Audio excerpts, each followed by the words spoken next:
Alors il me dit, ok, prophète, alors voilà ce que j'ai vu. J'ai vu quelqu'un en train de me dire, Nasomba ba aïe. Nakotisa, commande yaba. Yaba aïe plutôt, mais nakotisa ba commande nini. Yamadesu. Nalobi, mutuana. Oyo, au monde est l'issous. Ah oui, na mona kaya bimilakanga souvent, mais na mungongo. Turo na moni elongi na e, na mungo. C'était une révélation claire, c'était audiovisuel. Alors, j'ai dit, ça là, on est cette femme elle dit, ah, ils ont un mot mungongo. La minga so nyo so baso minini. Ba ai. Aso minini. Aïe. Quand ils sont venus à Kinshasa, ceux qui nous ont sifflé les Chinois, ba kotisa ba aïe. Marché à aïe lindagate. Batu oyo ye abetela ki lisolo wana ya madesu. Ba kotisa ki madesu. Oh là là. Tango zui révélation na yo. Zalaka discrète. Bomba yango. Bombaka. Yeba ko bomba. Bato ebele baza na ba difficulté mingi parce que bazoloba na makambo na ba Facebook na WhatsApp. Kaeloko muke obambi na Facebook na WhatsApp. Nazoloba na koleka na ngai. Nazoloba yo kolanda biso. Nazoleka na ngai. Cette femme là a dindi. Aleli prophète na kwei muto zaki bando kotisa ba conteneur. Era kotisi ai sainin ekiti na ya kosombela yo ai. Mosusu epoli na kati ya ba conteneur. Akomi ko luka kindo ko pesa ngona banyongo. Lokola na gambela bato banyongo bafutaka bien.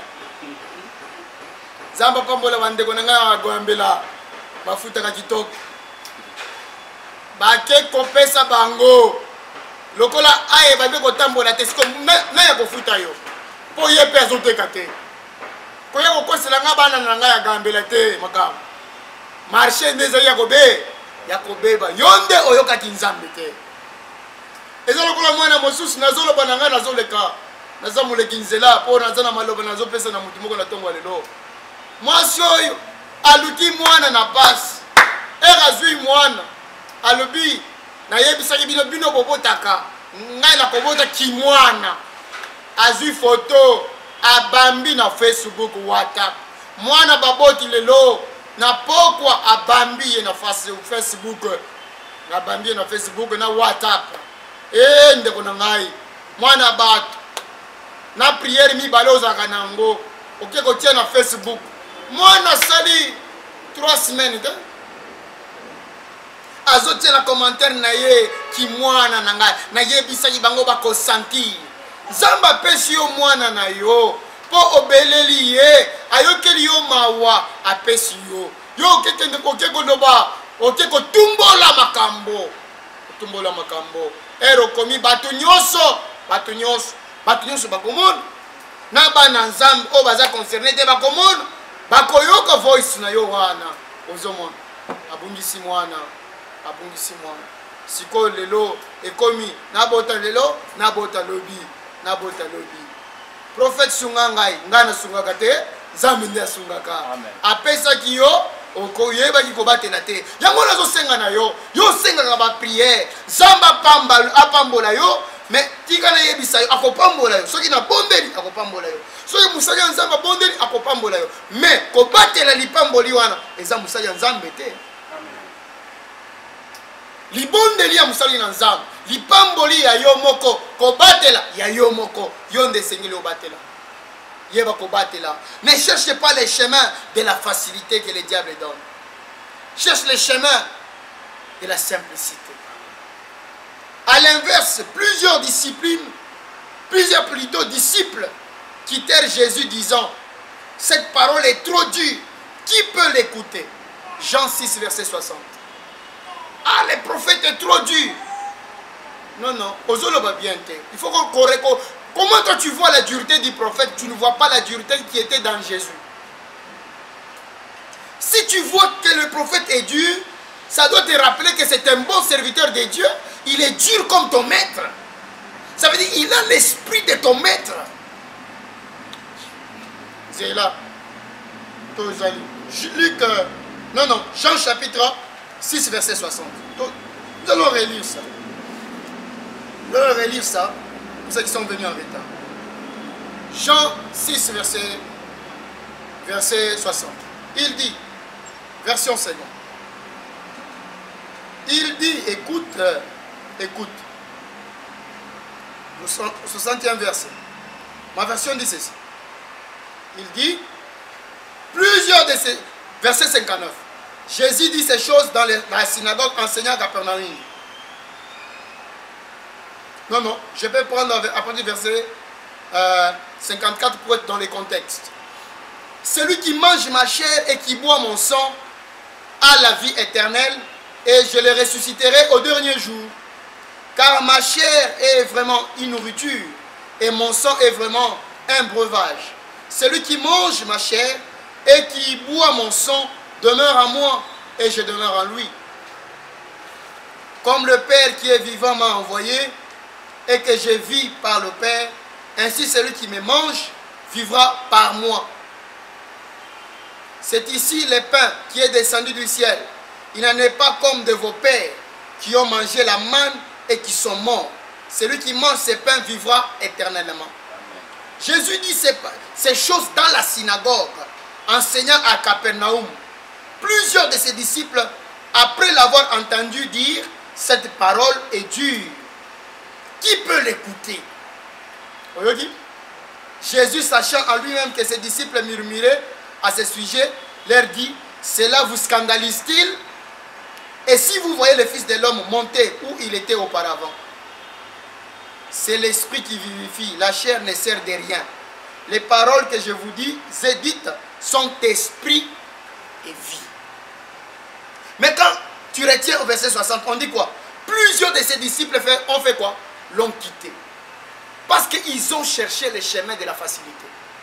Oh, ils ont quitté le prophète William. Balingi facilité. Baye prophète Sambela Bissona Musala, na Sambeli, Azu Musala, na dim, na offrande, na action de grâce, na témoignage, Akimi, Akimi. Pourquoi? Ils cherchent le chemin de la facilité. Parce que ceux qui ont dans l'église, le prophète a dit de la dîme. Et bon, on a de la dîme pour nous. Ce qu'on a la colia, l'ouvrier mérite son salaire. Galates 6. On les a Biblia. Quand la prière des ans la Biblia. Seigneur, prophète, il est écrit, vous prierez et vous verrez ceci. Nation dit la prière. Et le Seigneur prière. Dis-moi pas que n'a la petit na yo. Pour payer mon paysan na katina makomi. Loba amen, je continue. Amen et qui dit. Au moins il m'a dit n'est qu'on dit mais qui t'a. Yo si au moins depuis au compte ma église aussi on va salir séminaire sur les dîmes et les offrandes.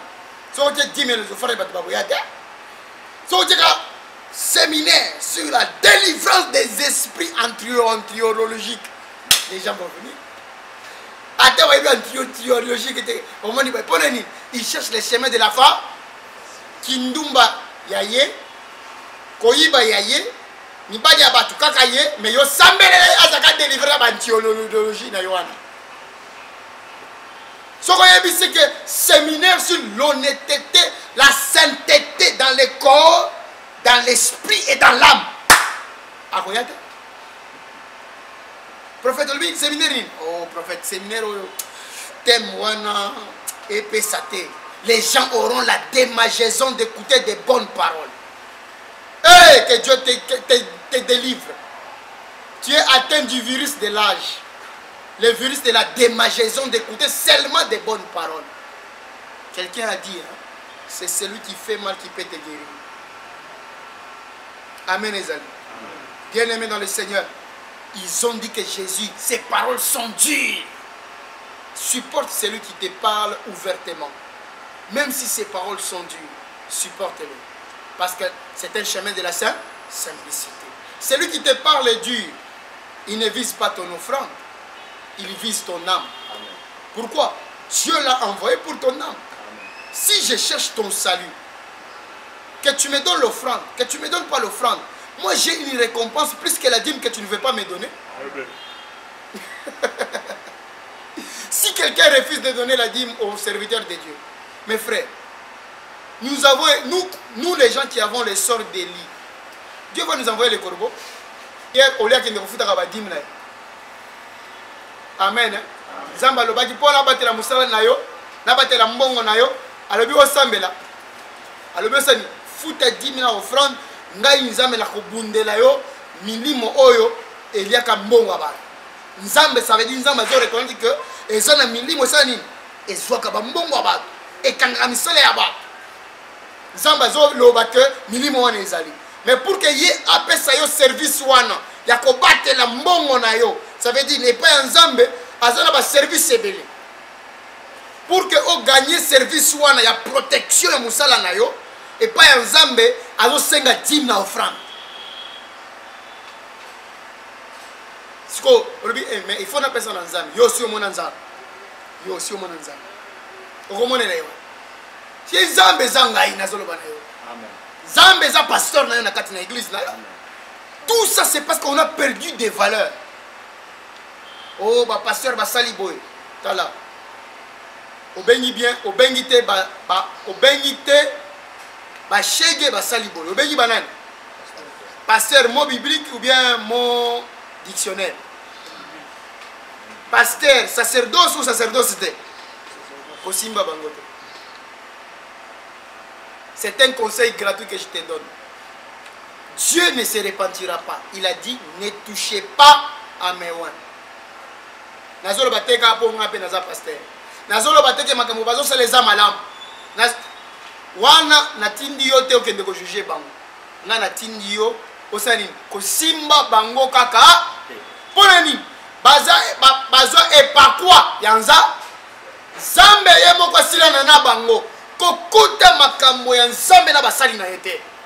Okobetsa mama baku. Amen ezate. Okobetsa mama baku. Jour nzambe a signé alliance na mutu wana yo yebaki te. Soki ya BBC maloba ya nzambe eza ya nzambe tika nzambe asilana na ye. Omoni mutu wana ozoloba ke azana nzambe te na yebiso kazana nzambe. Nazo encourager mal te. Mais nazo linga ko interpeller parce que ba brebis lelo bozo bungisa ba valeur. Okopambwa mate parce que obandi ko réciter 2-4 versets. Okopambwa ma parce que on a reconnaissance ya sacerdoce. Nazo imposer ma bon côté parce que je parle bien. J'ai été consacré. J'ai eu un ministère confirmé par des esprits et le monde des anciens m'ont consacré au sacerdoce. Cela est sans repentance. Nakokufa na onction wana si le Seigneur tarde à venir. Soki na tieli yo maboko. Opambwa. So na tieli yo maboko. Omo kende liboso okende liboso. Mais soki na tieli yo maboko na kati na yo. Ozoloba ba pasteur. Ata ezanga ite. Onction ne ko sala te. Parce que tu as injurié les gloires. N'injuriez pas les gloires. N'insultez pas les gloires. Batouana bazaba epakwama nanani nanzambe tika bango na kindumba na bango tika bango yo bongo la kabatuke zamba kosila na bango. Au contraire, au lieu de critiquer, de faire quoi que ce soit, va à genoux et prie. Et quand tu pries, ne passe pas à la télé pour dire que j'ai prié pour eux. À la télé, passe simplement pour faire la vidéo comme je suis en train de la faire, pour conscientiser les gens à ne pas parler en mal des serviteurs de Dieu. Et je passe, les gens ont trouvé le chemin facile. Ils sont à l'église, ils ne veulent pas être soumis à leur pasteur. Alors ils quittèrent leur pasteur, sous prétexte que les pasteurs ne parlent pas bien français. Sous prétexte que les pasteurs ne savent pas interpréter la Bible. Il n'a pas fait l'hermétique. Il n'a pas fait l'exégèse. Hein? Pierre a fait l'exégèse. Vous voyez? Autant une théologie 2-3 fois. Mais Osana grâce Nzamba pesi pasteur wanate. Yen Nzambe appelle ça qui est théologie. Parce qu'on dit la science pour ceux qui sont intelligents. Ton pasteur ne peut peut-être pas être intelligent, mais il a la grâce. Là-bas, amen est bien. parce que intelligence elakisi te kaza liso pasteur na yo te lokola nga ndenge na boye nalingaki classe makasi Zambe alobi te classe te soko ba yo fo salela ngai mais lelo Zambe yatindi yo sala classe nazana mwana na ngai ye bakangeli classe te na comme mwana wana asali doctorat asali thèse na ye na théologie est-ce que yokanisi ke soki mwana wana bandi ko sala ateya awo na ngai nga na ye bakoyoka nani bakoyoka mwana na ngai ye asali doctorat na théologie mais est-ce que la qu'est-ce qu'il y a les kingai loba amen amen la qu'est-ce qu'il y a les kingai nga na boti yo tango nga nazobota yo nazima kila nga na katina katina yo na komi mukuse yo ti na bokola yo mbongo na ngai fale na lia na koma mulai nazoko bokoma ko bokola yo okomi mulai ko leka nga po yo za na ba charge te okomi pe kitoko ko leka nga parce que mafuta na ngai fale na pakola yango na pesa yo pakola po fier ya papa eza bana na ye nga na tikali mwindu est-ce que komi pembe olobi papa tala karanzamba tika bango tala komi pe mwindu soka ndeza ba mbongo na ngai nde fulukisi yo. C'est ça les problèmes que nous avons aujourd'hui. Les gens cherchent les chemins de la facilité. On te dit que tu es suspendu à l'église pour un délai fixe. Non, Dieu me dit. Dieu t'a dit. Donc Dieu qui a établi ton pasteur là, et celui qui a parlé à ton pasteur, c'est Satan. Les gens ne veulent plus être soumis à l'église. Ils cherchent quoi? Les chemins de la facilité. Soyez soumis à vos pasteurs et à vos dirigeants. Quand je dis à vos pasteurs, pasteur veut dire berger. Moi, votre pasteur, je ne peux pas faire tout. Dans votre département, il y a un dirigeant. On te donne un ordre. Comme la église. Pangousa bakiti à l'église. Non, il faut nazer la pasteur et mokaloba. Ça veut dire que tu n'as pas la révélation. Tu n'as pas la révélation. Quelqu'un m'a dit, prophète, les gens t'ont quitté.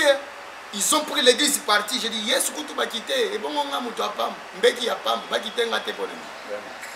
Yesu yazan zambe.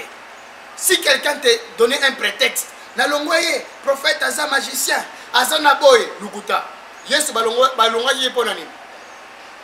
Celui qui veut tuer son chien l'accuse de quoi? De rage.